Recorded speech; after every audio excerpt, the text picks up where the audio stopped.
My name is Andy Mathias. I'm going to teach you how to create a simple title card that you see here utilizing After Effects. Let's get started. To create the basic title card, I've opened up the application After Effects. If this is the first time you're seeing this application, just a quick rundown is, this is going to be your viewer where you're going to create everything. Down below is your timeline. This is going to be your project window where all your assets are stored. And then all of your tool palettes are going to be down over here. To get started, I need to create a composition, or basically the same thing as a sequence.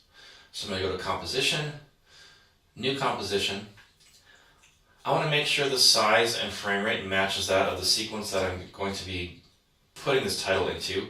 For the purpose of this lesson, I'm going to choose 1920 by 1080 and 24 frames per second. And then I click OK. You can see my composition shows up in my project window. I also have a viewer that is now visible. To start with the title card, I need to activate the title tool or text tool.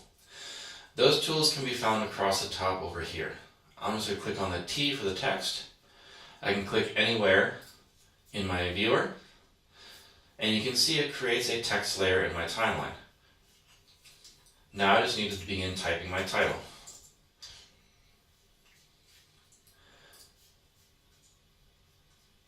Because of the title card, I maybe want to scale it up a little bit to make it a little bit more visible. Position it a little bit more in the center or where it's going to end up on the video.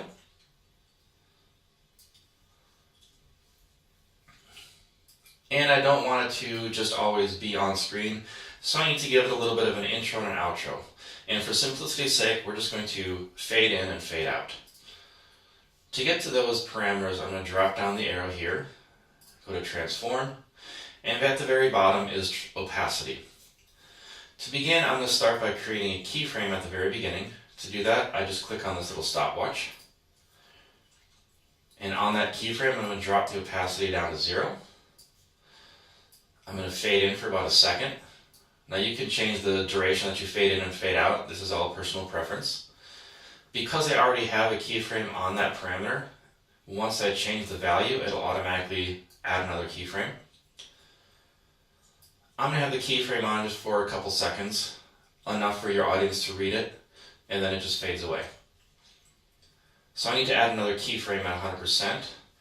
To add another keyframe to additional keyframes, I just click on this diamond tool, this little diamond icon right here.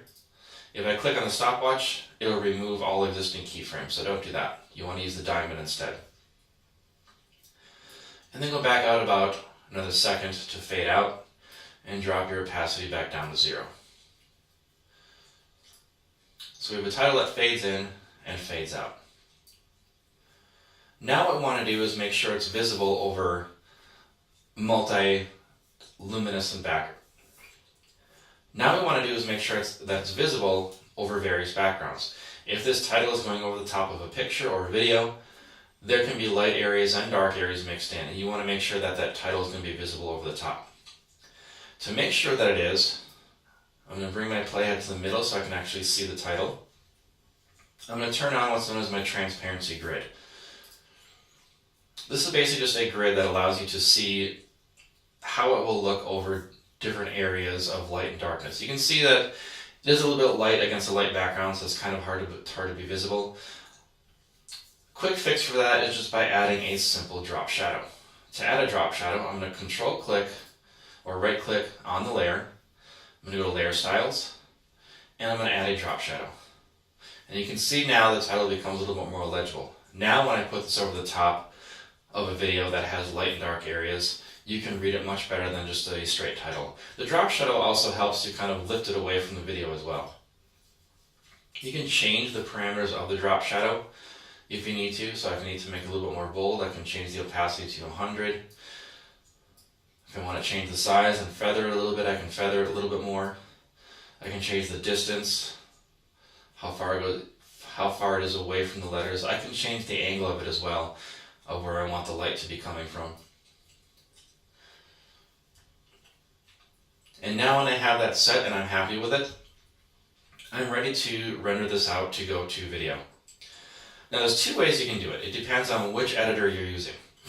If you are using Premiere, All you have to do is save an After Effects product file, bring that product file into Premiere, and it'll work just like a video clip in your timeline. The nice thing about that is if you need to make changes, you can just reopen the After Effects product file, make your changes, resave it, and it's automatically updated in your timeline. If you're editing in Final Cut 10, you need to render this out as a video with transparency to bring it into your timeline. But before we render it out, what you will notice is that my timeline is 30 seconds, or the composition is 30 seconds long. That's typically the default that After Effects uses, but my animation is only just under 5 seconds long. If I render this out, it's going to be 30 seconds. I only want those 5 seconds, so we need to kind of cut it down. What you'll notice in the composition is that there's 2 gray bars above the timeline. The top one is more of your scale for your timeline. This allows you to zoom in and out to really fine-tune any keyframing or animation frame by frame if you need to. The bottom one is what's known as your work area. It's like setting in and out points in a sequence. So I'm going to bring this down to the end of the animation, and I want it to fall directly on that keyframe. And if I hold down Shift key as I drag, it'll snap directly to it. Now my in and out points or work area is set in a timeline, and it'll only render out that much.